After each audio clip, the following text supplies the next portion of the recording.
विद्यार्थ्यांना पेपर दाखवून त्यांना वैयक्तिक बाह्य मार्गदर्शन होऊन त्यांच्या ज्या चुका आहेत त्या चुकांवर त्यांना दुसऱ्या शाळेतील 10वी साठी तर आपल्याकडे कल्याणी शाळेतील जे तज्ज्ञ मार्गदर्शक आहेत तिथं याच सभागृहात आपण वैयक्तिक मार्गदर्शन विद्यार्थ्यांना करतो. ते आपलं 25-26 तारखेला याच महिन्यात शेड्यूल आहे. 9वी-8वी साठी सुद्धा त्याचप्रमाणे आपल्या विविध तुकड्यातील जे तज्ज्ञ शिक्षक आहेत त्यांचं मार्गदर्शन होतं. तर निकालाच्या संदर्भात आपल्याला आता आपण 10वीचा निकाल पाहिला तर गुरुकुल सराव सत्र परीक्षा जी आपल्या अगोदरच झालेली आहे तर त्याचा निकाल आपण ग्रुपवर सुद्धा पाठवलेला आहे. विद्यार्थ्यांना सुद्धा माहीत आहे. त्यानुसार आपले एकूण 28 विद्यार्थी आहेत. त्यातील 90% वर 7 विद्यार्थी आहेत. 81 ते 90 मध्ये 12 विद्यार्थी आहेत आणि 71 ते 80 मध्ये 6 विद्यार्थी आहेत. तर अशा प्रकारे निकाल महत्वाचा हा 20 मार्क्स सोडून असतो.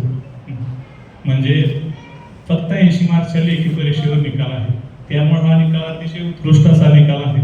आपले त्यातले हायेस्ट जरी पाहिले तरी 95% वर 3 विद्यार्थी आहेत. तर निकालाच्या ह्यात आणि विद्यार्थ्यांच्या अभ्यासाच्या बाबतीत आपण जो काही अभ्यासक्रम पूर्तता असेल 10वीचा अभ्यासक्रम आपला जवळपास 75% सर्व विषयांचा पूर्ण झालेला आहे. उरलेल्या 1 ते 1.5 महिन्यात साधारणपणे 20 डिसेंबर पर्यंत आपण संपूर्ण 10वीचा अभ्यासक्रम संपवण्याचं नियोजन केलेलं आहे आणि पुढील 2 महिने आपल्याला रिव्हिजन नसेल, त्यांच्या सराव परीक्षा असतील ज्यादा किंवा त्यांना बाह्य तज्ञ मार्गदर्शन असेल यासाठी आपला 60 दिवसांचा कालावधी मिळतोय आणि खूप चांगल्या प्रकारे आपल्या या बॅचचा पण 10वीचा निकाल आपल्याला अपेक्षित आहे म्हणण्यापेक्षा आपण तो करून घेणार आहोत. इयत्ता 8वी आणि 9वीच्या बाबत वर्ग शिक्षक तुमच्याशी संवाद साधतीलच. दुसरा एक महत्त्वाचा विषय आहे तर तो 8वीचा अभ्यासक्रम आहे रेग्युलरचा, तो सुद्धा आपण पूर्तता करून त्यांची परीक्षा झालेली आहे. आता फक्त NMMS परीक्षा आणि स्कॉलरशिप परीक्षा याविषयी वर्ग शिक्षक त्यांचे मत त्यांच्या विषयात मांडतील. आपण सर्वांनी माझं बोलणं लक्षपूर्वक ऐकून घेतलं त्याबद्दल धन्यवाद. धन्यवाद सर. यानंतर शिष्यवृत्ती परीक्षा व NMMS परीक्षेचा आढावा घेतील 8 चे वर्ग शिक्षक श्री गाडीकर सर. त्यांना विनंती करते की त्यांनी या विषयावर मार्गदर्शन करावं.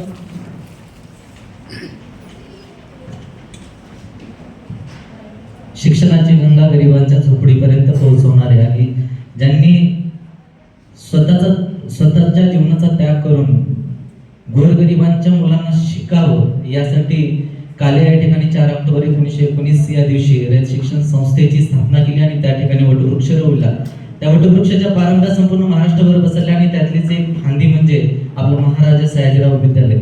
या विद्यालयामध्ये आज पालक शिक्षक सभा आयोजित केलेली आहे. या पालक शिक्षक सभेच्या निमित्तानं उपस्थित असणारे या विद्यालयाचे प्राचार्य माननीय श्री दाभाडे सर, मुख्याध्यापक खाडे सर आणि त्याचबरोबर पर्यवेक्षक जाधव सर, माझे सर्व सहकार्यांनी या सभेसाठी उपस्थित सर्व पालकांचं मी सर्वप्रथम स्वागत करतो.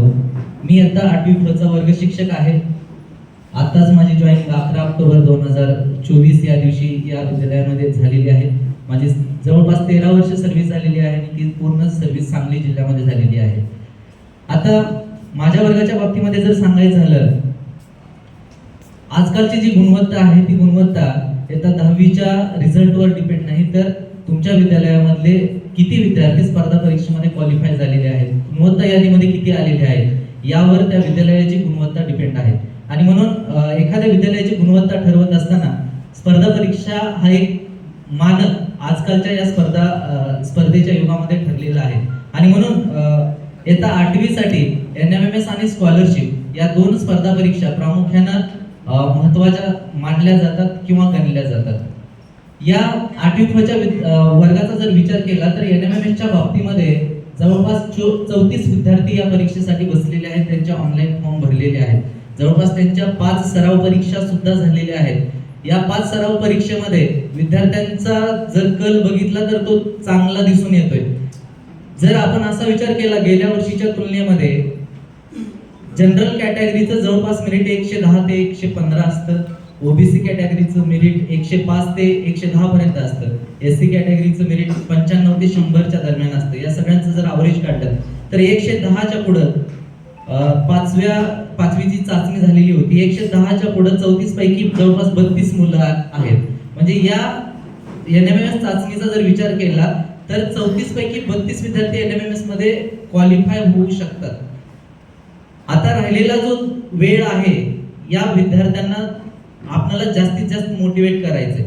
कारण एखाद्या विद्यार्थ्याचा विकास जर साधायचा असेल तर जिद्द, चिकाटी, स्वयंशिस्त हे 3 गुण सगळ्यात महत्त्वाचे ठरतात. आणि या 3 गुणांना जर आणखी प्रभावित करायचं असेल, त्यांच्यामध्ये वाढवायचं असेल तर एक पालक आणि एक शिक्षक म्हणून आपली सगळ्यात मोठी जबाबदारी आहे.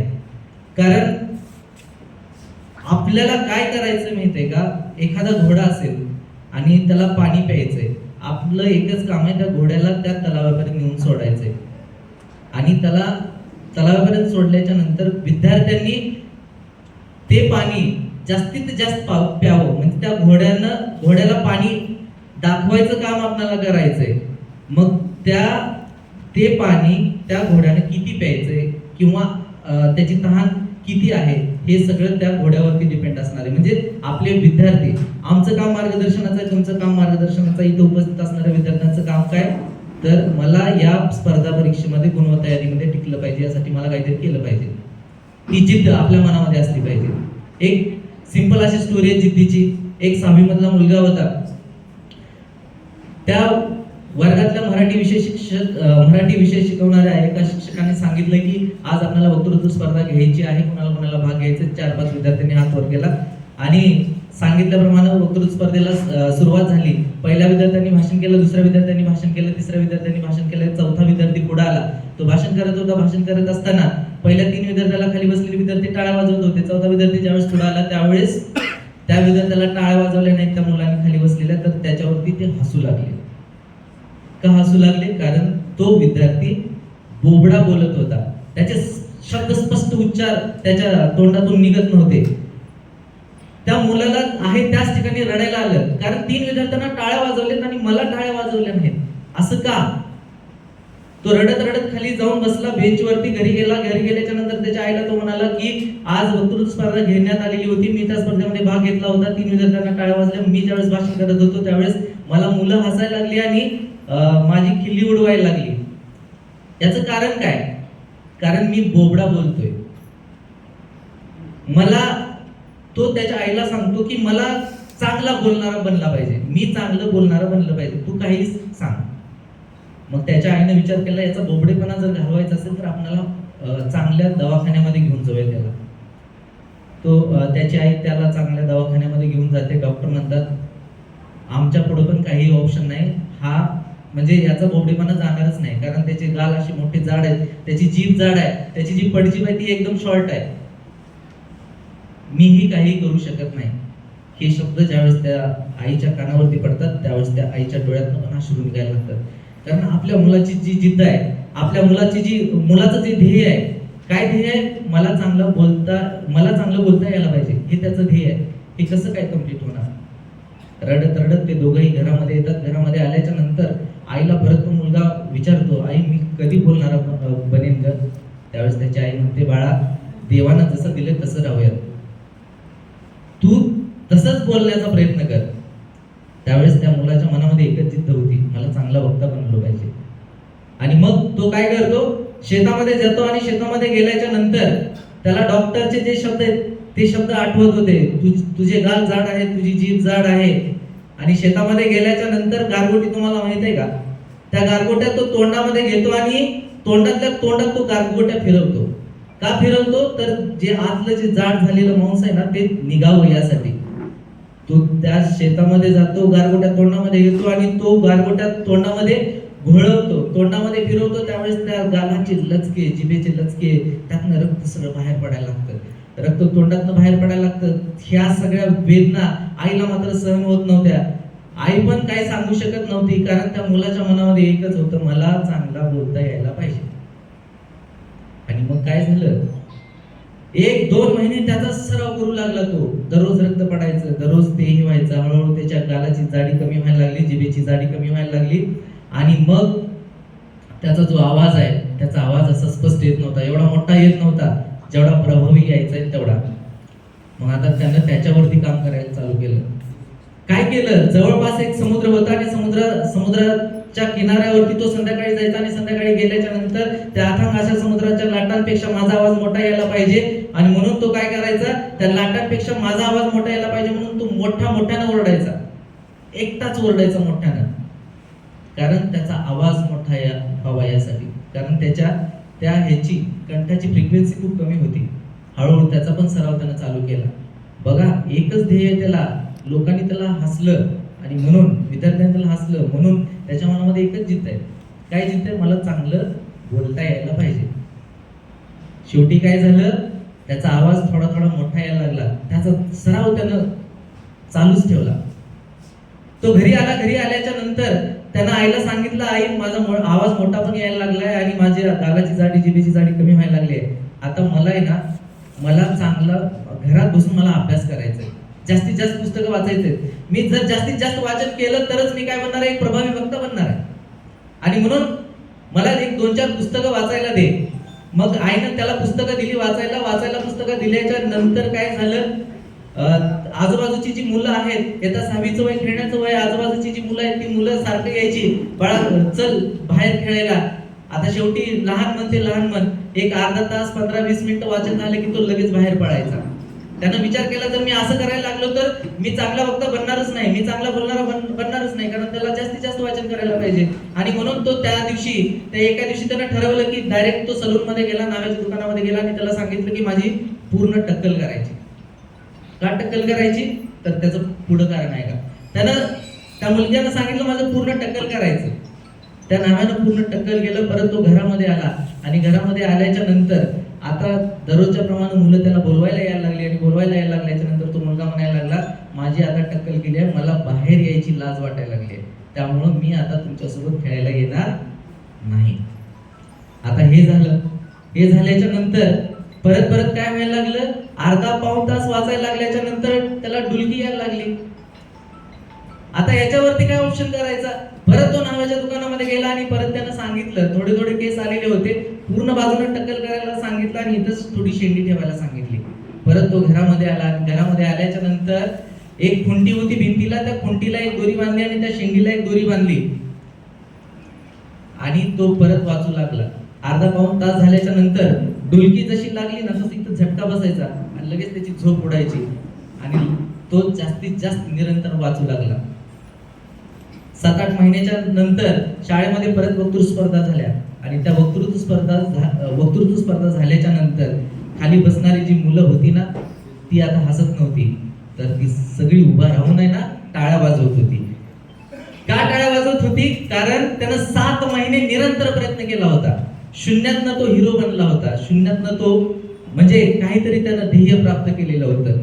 म्हणजेच काय, आपण जरी आता अभ्यासामध्ये कमी असलो तरी काही नाही, ज्यावेळेस आपल्याला परिस्थितीची जाणीव आणि आईवडिलांची प्रेरणा किंवा आईवडिलांची जी जाणीव आहे ती आपल्या मनामध्ये असेल आणि स्वयंशिस्त आपल्या अंगामध्ये असेल तर आता पण आपण शून्यातनं हिरो बनवू शकतो. कारण सर्व मुलांच्या आईवडिलांच्याकडनं एवढ्याच अपेक्षा आहेत की इथं ही जी सगळी पालक आहेत ती दूरवरून आलेली आहेत आणि तुमच्याकडनं यांच्या एवढ्याच अपेक्षा आहेत की तुम्ही चांगला अभ्यास करावा आणि या पालकांचं नाव रोशन करावं. या पालकांचं नाव म्हणजे या समाजामध्ये एक चांगल्या प्रतिमेनं त्यांचं नाव या समाजामध्ये जावं, यासाठीच तुमच्यासाठी हे पालक प्रयत्न करत असतात. आणि म्हणून आपण स्वयंशिस्त आपल्या अंगामध्ये बाळगायची आणि आपल्या आई वडिलांची जाणीव ठेवायची आणि अभ्यासाला लागायचं. बाकी कुठल्याही गोष्टीकडे लक्ष नाही द्यायचं.